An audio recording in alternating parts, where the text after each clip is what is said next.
Assalamualaikum warahmatullahi wabarakatuh.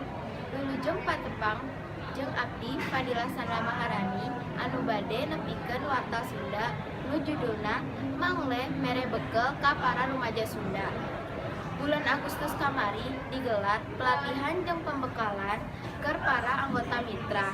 Rumaja angkatan hiji kagiatan rutin ieu digelar sabulan 3 kali. Aya 8 menteri anu ditepikeun keur para mitra rumaja. Di antarana entrepreneur anu ngaguan ngeunaan paluang jeung mekarkan kawirausahaan keur para rumaja.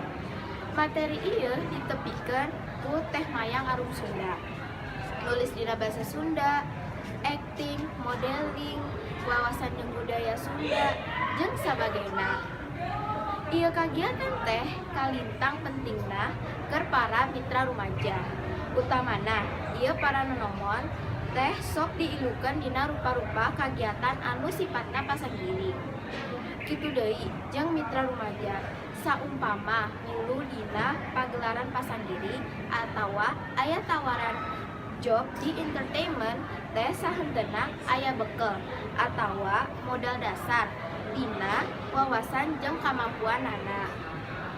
Ngaliwatan kagiatan ieu dipiharep sakumna rumaja Sunda bisa udang jeung nembongkeun potensina pada adu prestasi jeung kabiasaan.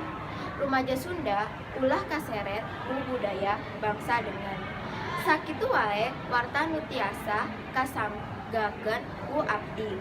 Wilujeng patepang deui jeung abdi dina warta nu bakal dongkap anu lebih manfaat ka cida. Wassalamualaikum warahmatullahi wabarakatuh.